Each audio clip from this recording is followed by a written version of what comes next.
Welcome to Farm to Stable, a science-based equine nutrition podcast.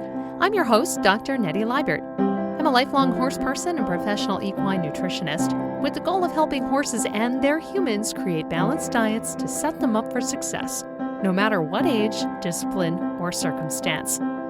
Disclaimer, the information discussed here is based on current scientific research and is for educational purposes only. Every horse's individual needs vary.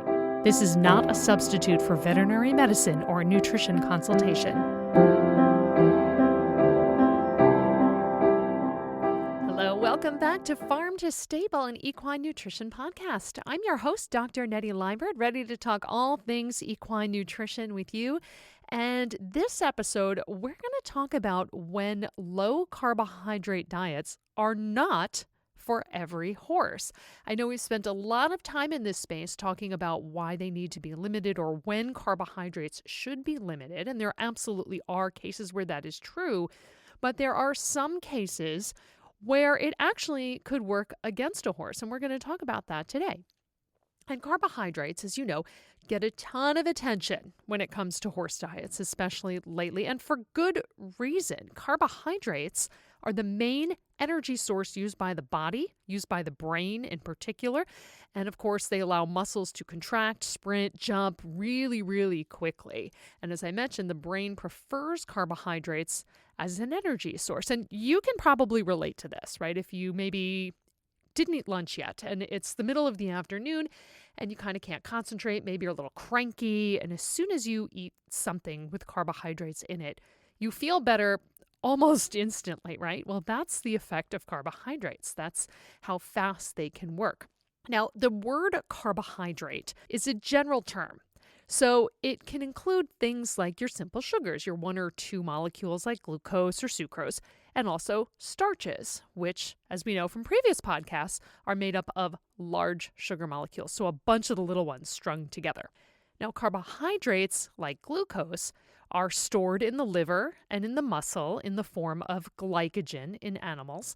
And glycogen in normal horses can be quickly used for energy without needing to wait for oxygen to help burn it, hence that really quick energy boost. So think about bursting out of a starting gate, leaping over a jump.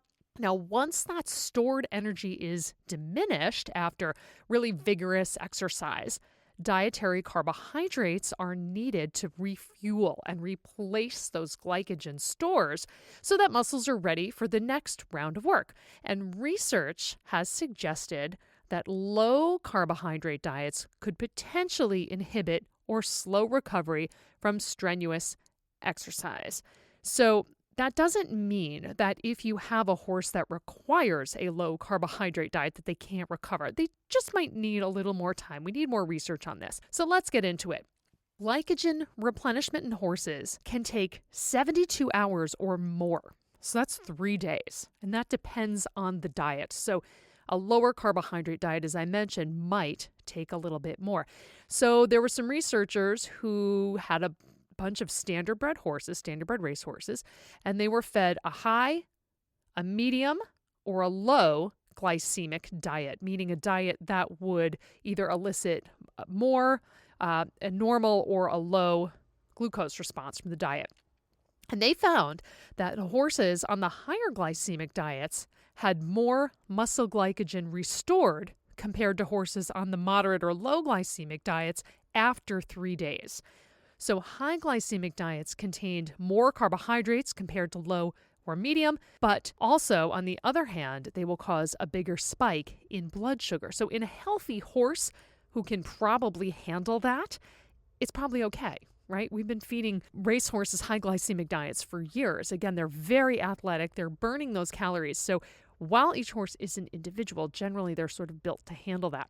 So in other words, on a higher glycemic diet, there's more glucose or sugar available to be converted into glycogen, which is, again, that storage form stored in the muscles and the liver. So consequently, after a period of exercise, the horse on a lower glycemic diet with limited carbohydrates might need some more time to replenish energy stores in the muscle. So if you are going to a multi-day competition, you might want to keep this in mind.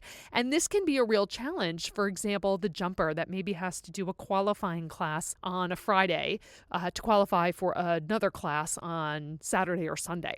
It doesn't mean that the horse can't do it. You just need to be cognizant of how you're building their diet and supporting them so that they have the optimum chance to replenish. This does not mean that a horse should be carb loading or that a person should try to carb load a horse before a competition. So if you're not familiar with what carb loading is, it's something that people do because we can. If marathon runners, for example, the night before a race, they may eat a very carbohydrate-heavy meal, such as pasta and bread or something like that, so that they can build up their carbohydrate stores very quickly just prior to a big, strenuous competition.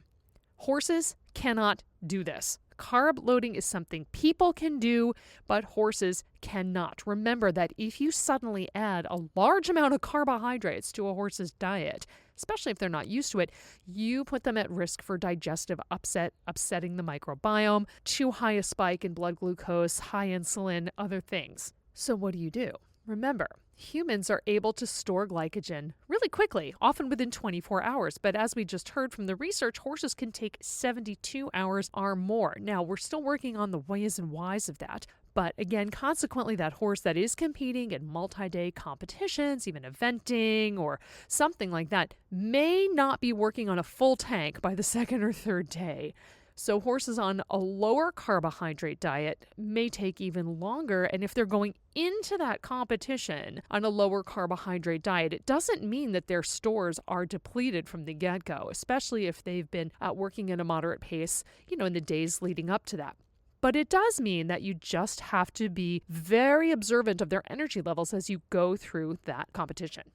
So when you're feeding a horse a commercial concentrate, there are guidelines as to how much that horse should have at one time. And that is 0.05% of their body weight. So let's take our 1,100 pound or 500 kilogram horse. That means a maximum of 5.5 pounds or 2.5 kilograms at one time.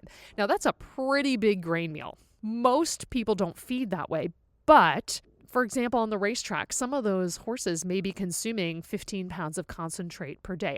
But that's why meals need to be broken down, right, into several smaller meals. So if your horse has that large calorie need or that big need for energy coming in to support heavy work, then yeah, chances are you're going to have to feed 3 or more meals, smaller meals, to make sure they get what they need. Now, even though a horse could handle that much concentrate at one time, it's really better to keep the meals smaller. So when feed is being selected for a horse who's doing a lot of heavy work, a lot of things, as with everything, need to be considered. What are the ingredients in that feed? What is the carbohydrate, the fat, the protein content, all of those things, which, of course, a qualified equine nutritionist can help you sort through because we understand that it is a lot to take in.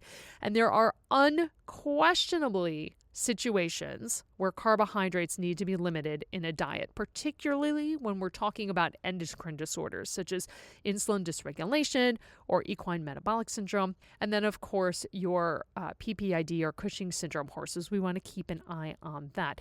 Now, remember that equine metabolic syndrome or insulin dysregulation does not discriminate based on breed, age, body condition. Any horse could be at risk for it. Any horse having an abnormally high insulin response to carbohydrates could put them at risk.